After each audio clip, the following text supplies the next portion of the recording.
pindah ke Perancis gitu. Dia menara Eiffel segala macam.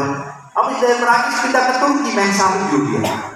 Tonton balik bangun udah ada di Purwakarta. Masya Allah.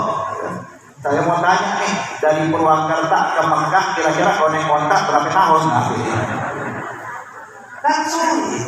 Artinya kalau saat ini bilang Nabi tidur, mimpi, kita bilang orang ini tidak bisa, bukan hal yang menakjubkan. Atau kemungkinan kedua, Nabi nggak tidur, Nabi terjaga.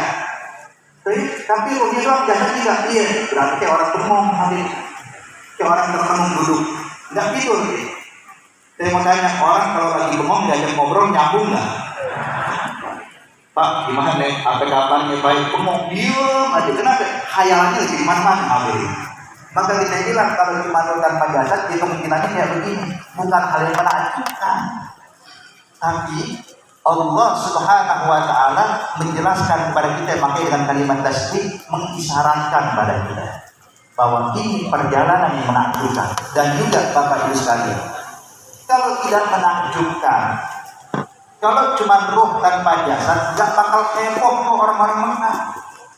Kan kita lihat dalam sejarah, dalam sirah, ketika Nabi melakukan perjalanan Isra dan Mi'raj, ketika kembali Rasulullah SAW sedang memikirkan gimana caranya menyampaikan perintah dan amanat ini kepada umat.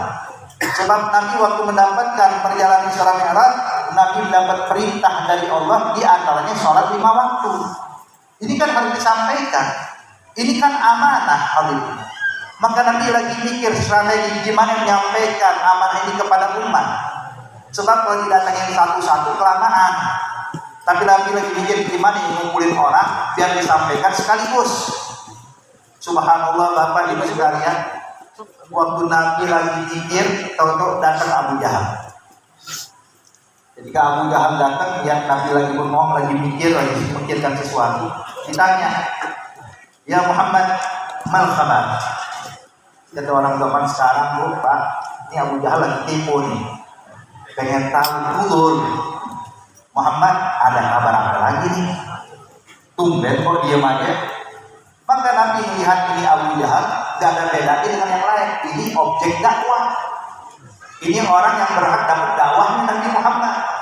Maka Nabi pun berkata kepada Abu Jahal, "Kali Abu Jahal, laqad usriyatul barihah. Semalam saya diperjalankan oleh Allah, melakukan perjalanan panjang." Ditanya oleh Abu Jahal, "Min ain ila ain ya Muhammad?" Dari mana ke mana ya Muhammad? Qal min Masjidil Haram ila Masjidil Aqsa. Dari Masjidil Haram ke Masjidil Aqsa ke Palestina. Kaget Abu Jahal. Wa asbahta baina zahranaina. Terus pagi hari ada di depan kita ya Muhammad? Qala na'am.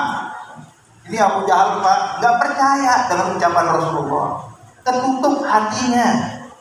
Maka Abu Jahal cuma dia berusaha gimana cara ini orang-orang Mekah menjatuhkan Rasulullah. Maka Abu Jahal pun berkata kepada Nabi Muhammad, "Ya Muhammad, marahyu, apa pendapatmu?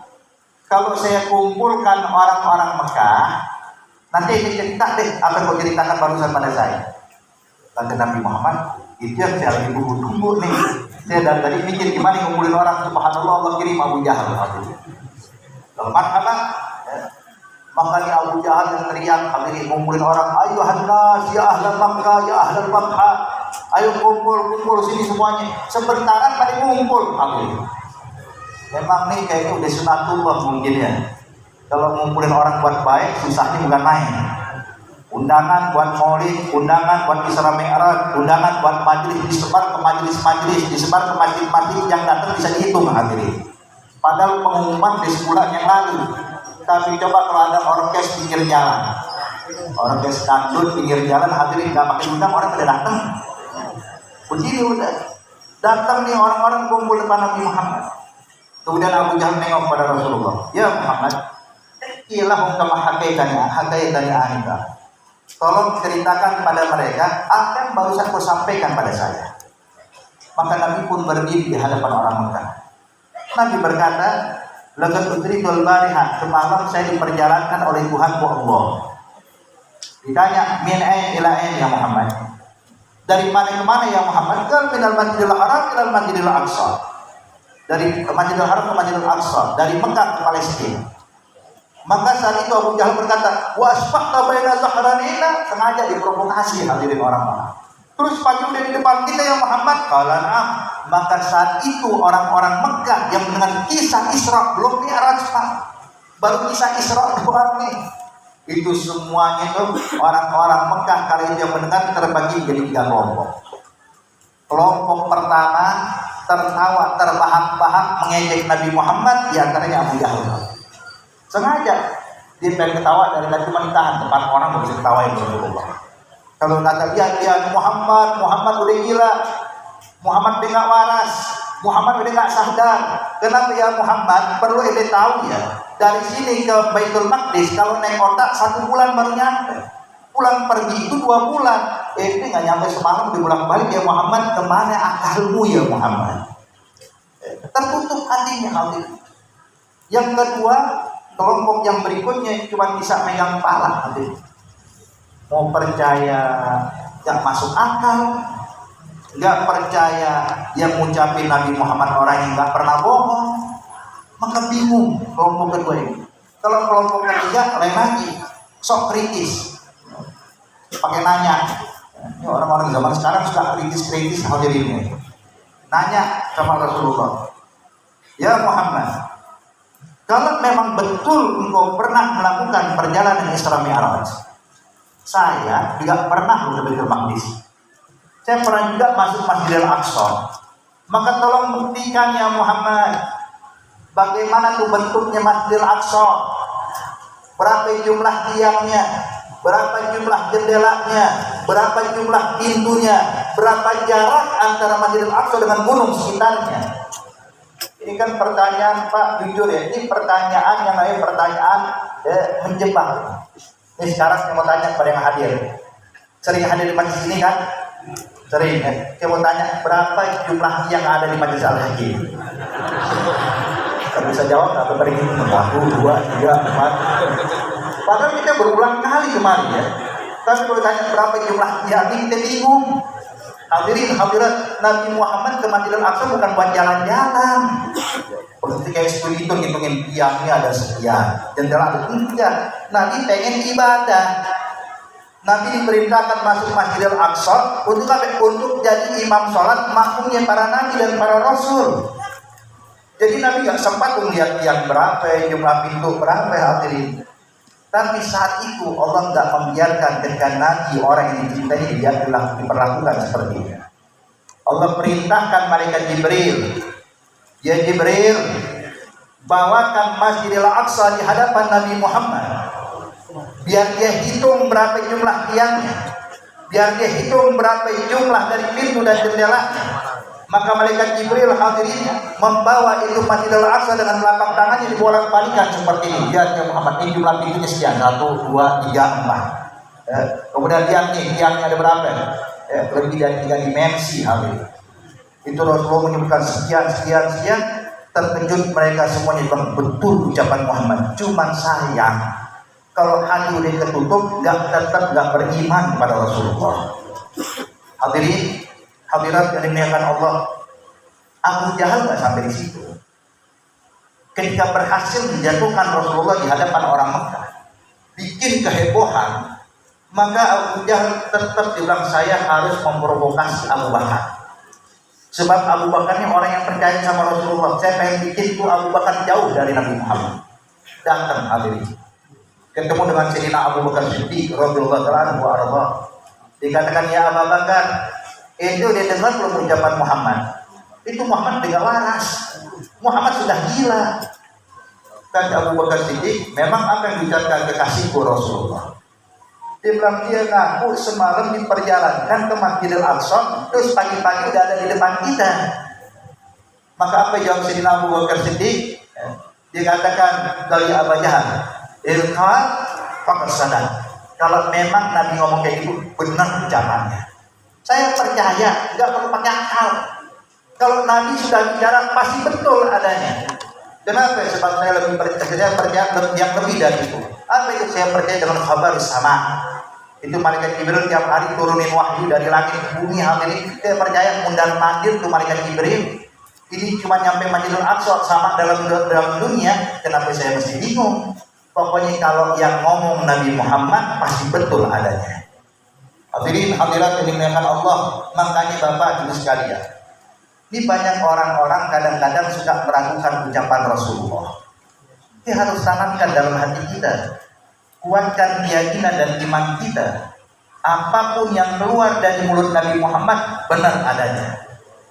Contoh hadirin hadirat, ketika pada tahun 5 Hijriah, pada saat Ghazwatul Khandaq atau dinamakan dengan Ghazwatul Ahzab. Jadi perang Khandaq ini dinamakan juga perang Ahzab. Dinamakan perang Khandaq sebab Nabi bikin Khandaq, bikin parit hadirin. Maka dibilang perang Khandaq. Dinamakan perang Ahzab sebab mereka tuh orang-orang kafir Mekah, mereka bersekutu dengan kelompok ini, kelompok itu, sehingga hizib demi hizib demi hizib, kelompok demi kelompok demi kelompok bersatu, maka dinamakanlah Ahzab atau sekutu. Saat itu ketika terjadi perang Khandaq, pada musim dingin dan paceklik, semua sahabat kelaparan. Sampai sahabat-sahabat itu untuk menahan lapar, seharian gak makan, ganjel perutnya pakai batu. Jadi batu diikat di perutnya. Kenapa? Dia bisa tahan lapar katanya.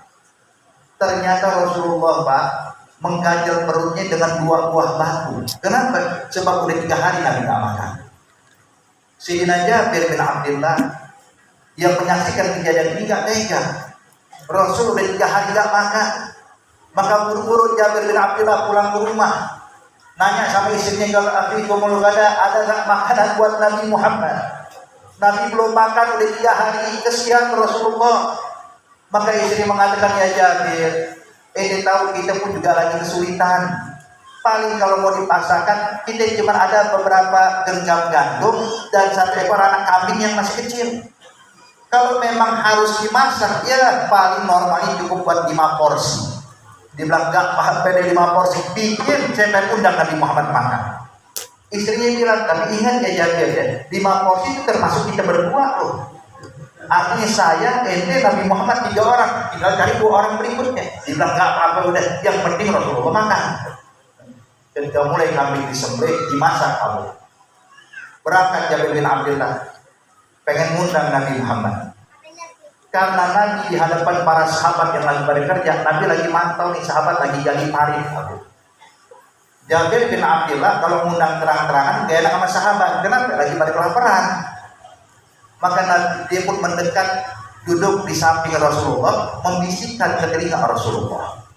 Dia bilang, ya Rasulullah, tafadhal, engkau saya undang makan di rumah saya. Dan ajak 2 orang berikutnya Nabi. Kau pilih deh siapa kau mau. Sebab makanan cuma ada 5 porsi. Buat saya, buat istri saya, buat engkau. Amat pilih aja 2 orang yang kau inginkan ya Nabi. Jadi Jabir gak mau melangkah hadirin. Biar Nabi yang pilih, biar Nabi cari orang yang nyaman sama Rasulullah. Nabi nengok pada Jabir. Ya Jabir, ada 5 porsi. Betul ya Rasulullah, ada 5 porsi. Kata Nabi baik. Nabi berdiri Pak. Otomatis Jabir bin Abdullah ikut berdiri. Nabi nengok ke sebelah kanan, melihat para sahabat yang lagi pada kerja untuk bikin parit. Jabir bin Abdullah juga ikut nengok ke sebelah kanan. Nabi nengok ke sebelah kiri, Jabir juga ikut nengok ke sebelah kiri. Pikiran Jabir, mungkin Nabi lagi nyari Abu Bakar Siddiq kan, atau nyari Umar bin Khattab, atau nyari Utsman, atau nyari Ali bin Abi Thalib, nyari orang yang pengen diajak sama Rasulullah. Tahu-tahu Nabi berteriak hadirin, mengatakan, ya ashabi, hei sahabat-sahabatku, kumpul semuanya kumpul.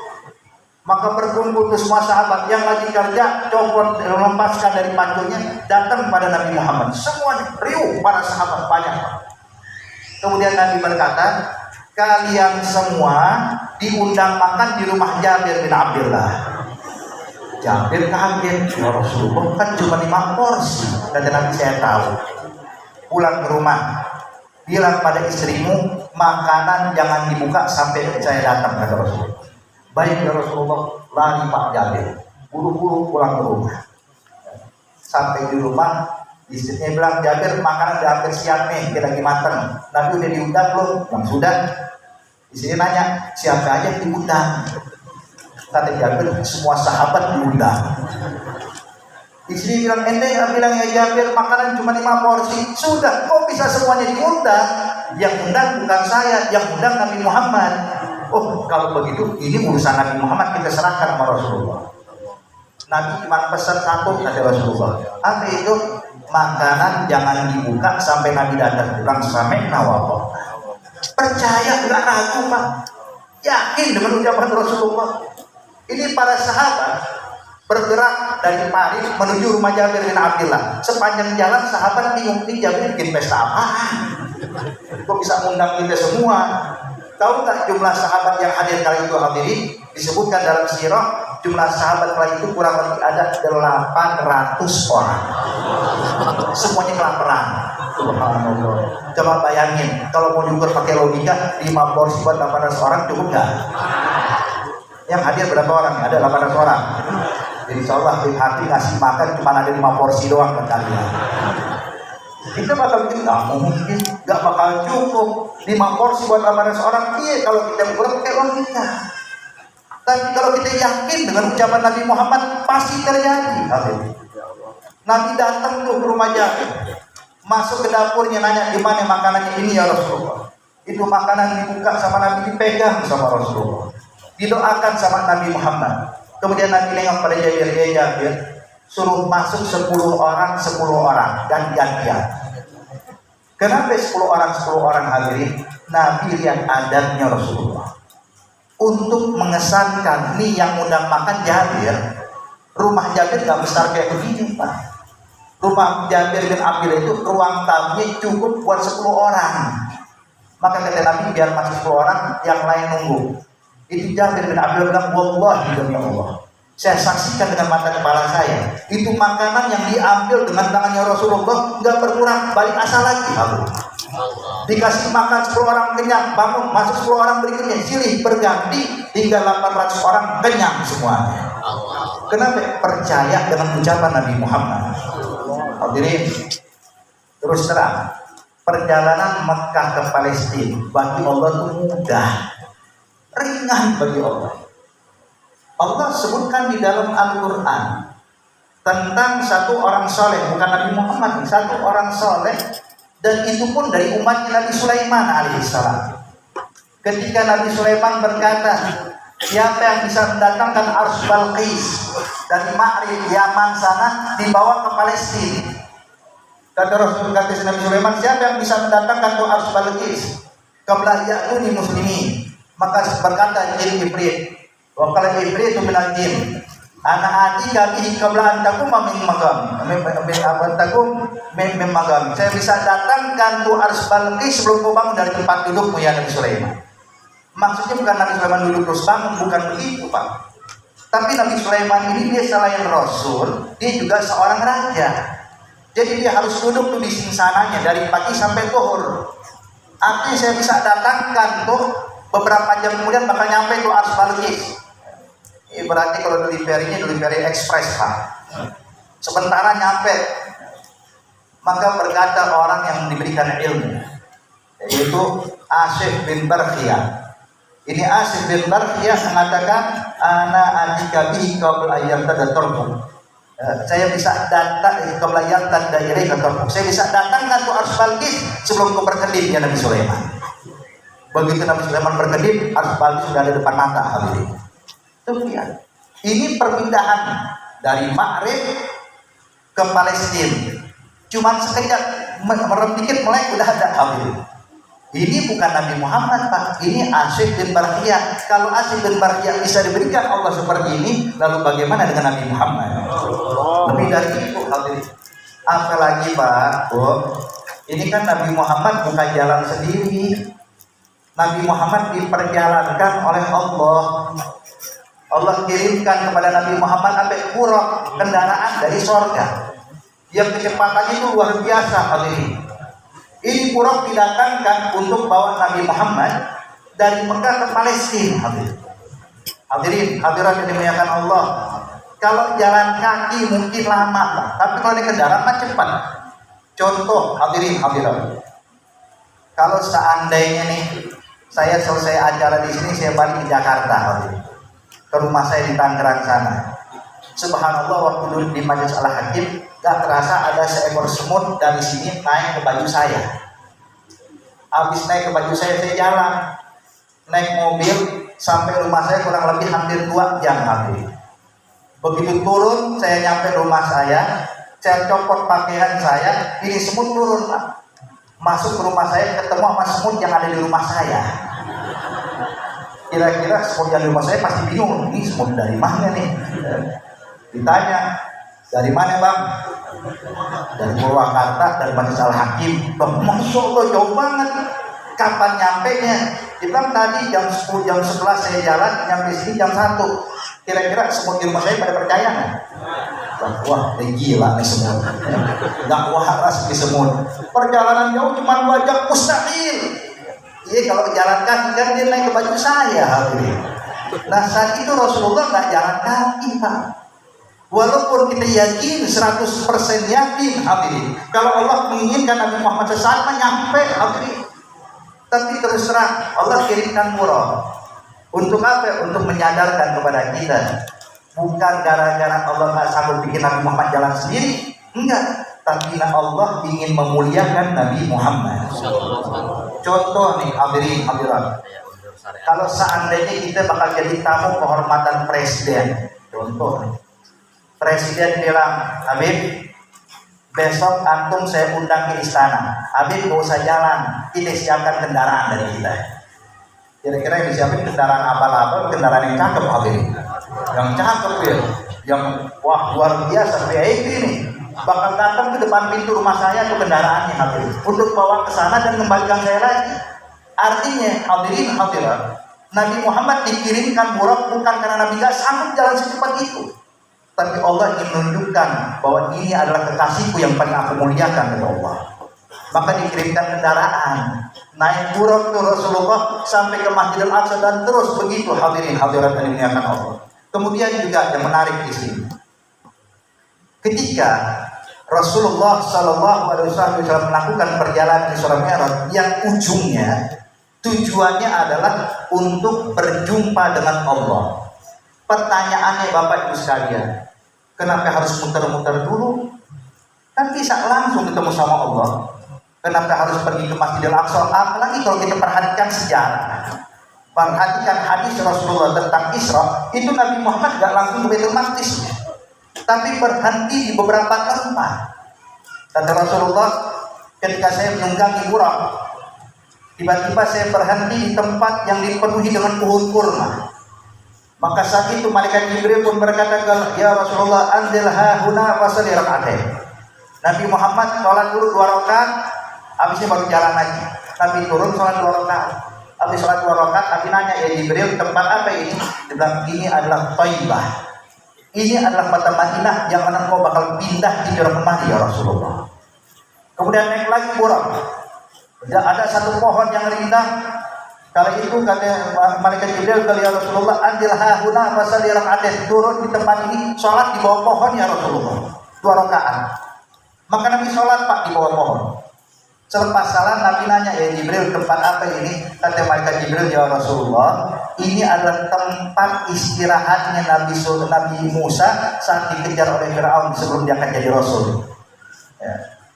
Berangkat lagi sampai di satu tempat, disuruh turun lagi malaikat Jibril, turun lagi sholat 2 rakaat ya Rasulullah. Dibilang tempat apa ini ya Jibril? Ini tempat munajatnya Nabi Musa, Bukit Tur Sina, saat Nabi Musa diangkat menjadi Rasul.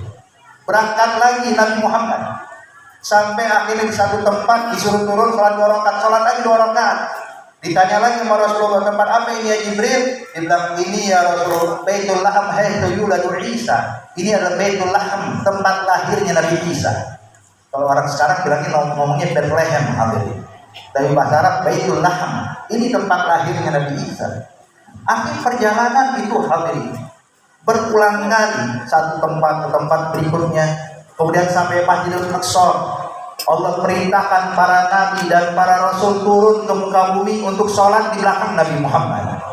Dari mulai Nabi Adam hingga Nabi Isa, hadirin, turun sholat di belakang Rasulullah.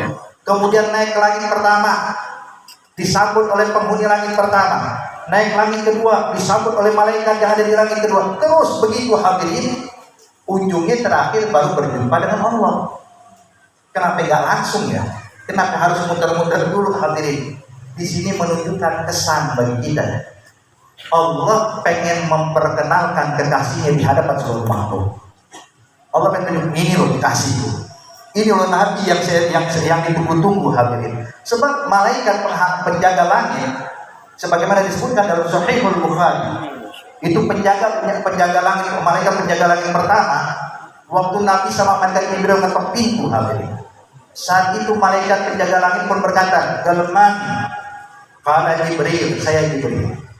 Maka ditanya, "Waman ma'ak?" Siapa yang bersamamu ya Jibril? Qala Muhammad. Ini Muhammad. Itu langsung dibuka, dibilang, "Oh, sudah diutus ya. Ini yang ditunggu-tunggu," katanya. Itu lihat hadirin. Akhirnya Allah pengen memperkenalkan sosok Nabi Muhammad di hadapan penjaga langit pertama. Biar tahu ini loh Nabi Muhammad yang ditunggu-tunggu. Sampai tembus langit kedua, terus sampai tembus di Sidratul Muntaha hadirin. Hadirin, hadirat yang dimuliakan Allah Subhanahu wa taala. Sampai malaikat Jibril alaihi salam yang menemani perjalanan Isra dan Mi'raj, yang seakan-akan dalam selama perjalanan Pak, malaikat Jibril adalah seorang guru, Nabi Muhammad bagaikan seorang murid. Sebab Nabi nanya, "Apa ini Jibril? Apa ini ya Jibril? Kenapa begini ya Jibril? Kenapa harus sholat di sini ya Jibril?" Jibril yang ngasih tahu hadirin. Tapi pada puncaknya hadirin, ketika sampai Sidratul Muntaha, saat itu Jibril pun berhenti, baru tahu siapa Nabi Muhammad, sosok Rasulullah, makhluk yang mulia. Kata Rasulullah, "Ya Jibril, kenapa nggak maju? Bukankah ini saat-saat kita berjumpa dengan Allah Subhanahu wa taala? Bukankah ini saat-saat yang paling menegangkan ya Jibril?" Kata malaikat Jibril, "Ya Rasulullah, terus terang kita punya kedudukan yang beda. Kenapa? Sebab kalau saya maju saya bakal terbakar. Tapi kalau engkau maju kau bakal berjumpa dengan Allah Subhanahu wa taala. Maka saya sadar engkau adalah makhluk yang paling dimuliakan Allah Subhanahu wa taala." Hadirin hadirat dimuliakan Allah. Ternyata Bapak Ibu sekalian, bukan cuma dalam kehidupan dunia Allah ingin mengenalkan sosok Nabi Muhammad. Bahkan nanti di alam akhirat, di padang mahsyar, ketika manusia dibangkitkan oleh Allah Subhanahu wa taala untuk dihisab, untuk diminta pertanggungjawaban di hadapan Allah Subhanahu wa taala, maka di situ Allah pengen tunjukkan kedudukan Nabi Muhammad di hadapan seluruh makhluknya.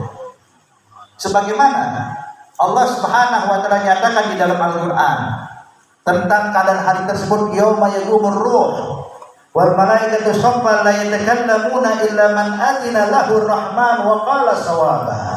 Zalikal yaumul haq.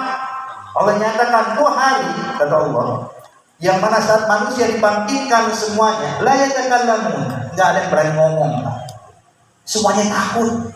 Hari kiamat tersebut tuh dikenal dengan yaum fazail akbar. Hari puncaknya rasa takut. Yang mana hari puncak Allah murka kepada makhluknya, tidak pernah seperti sebelumnya dan tidak pernah setelahnya. Ini puncak amarahnya Allah. Sampai setiap anbiya takut, malaikat semuanya takut. Malaikat waktu dibangkitkan langsung ngomong, "Subhanaka ya Rabb, ma'abadnaka haqqa ibadatik wa ma'arabnaka haqqa ma'rifatik." Maha suci Engkau ya Allah. Kita sadar gak mengenal Engkau sebagaimana mestinya.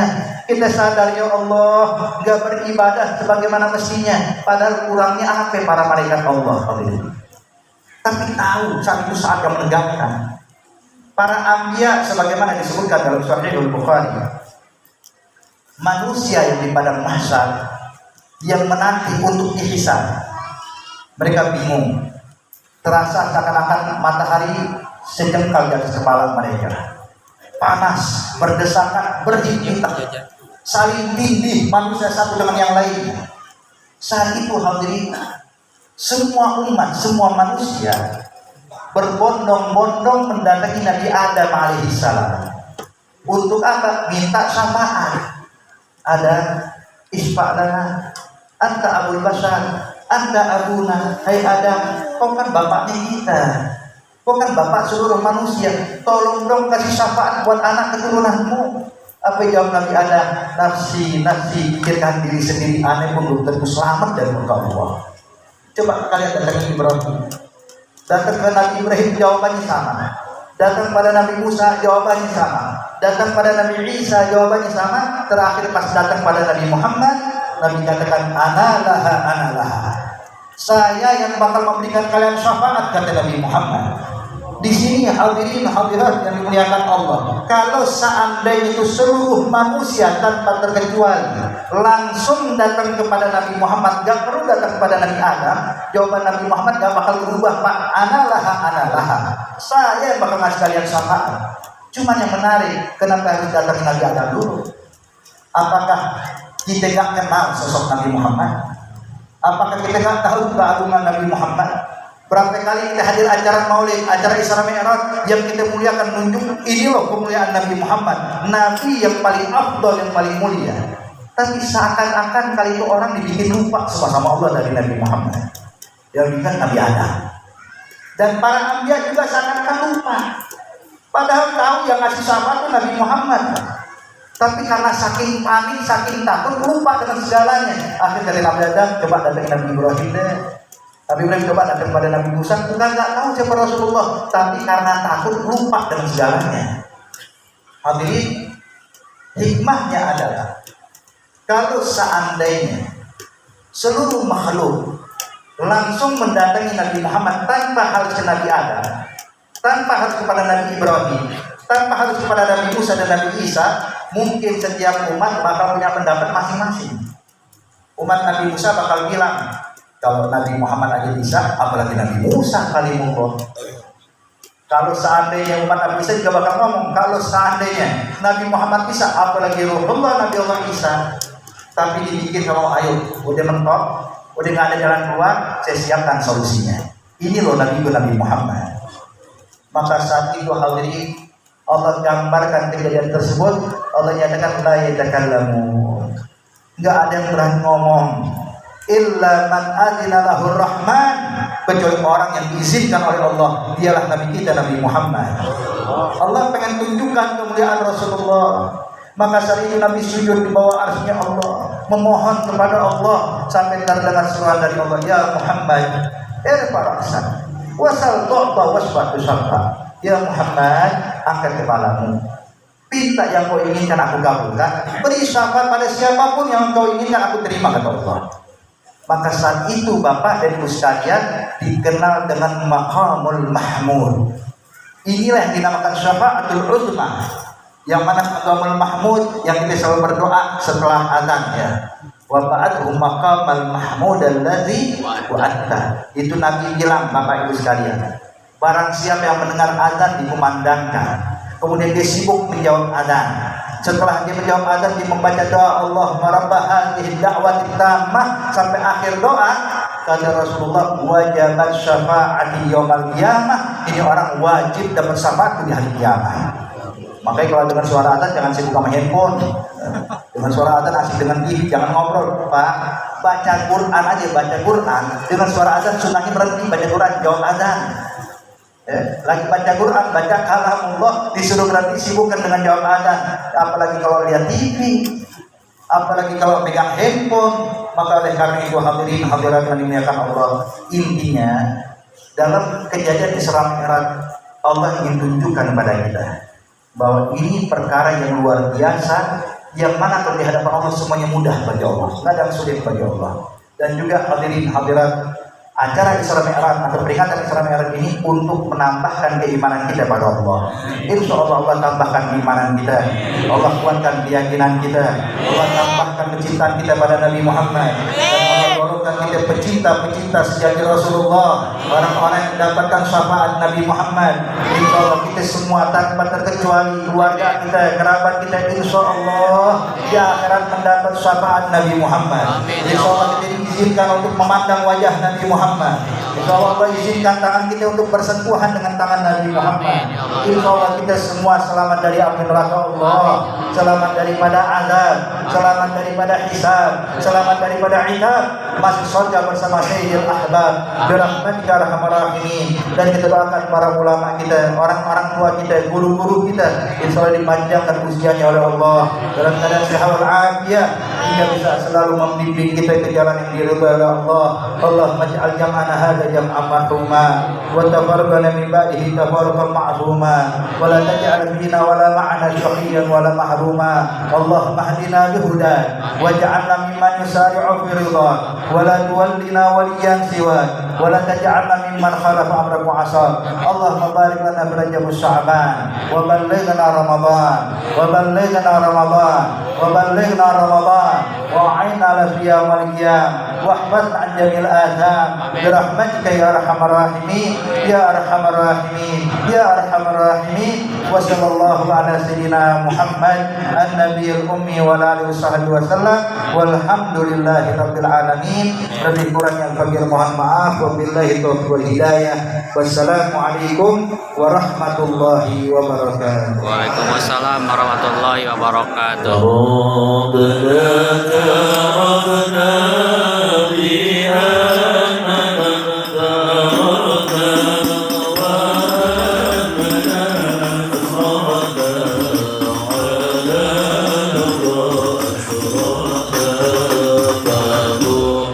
عليه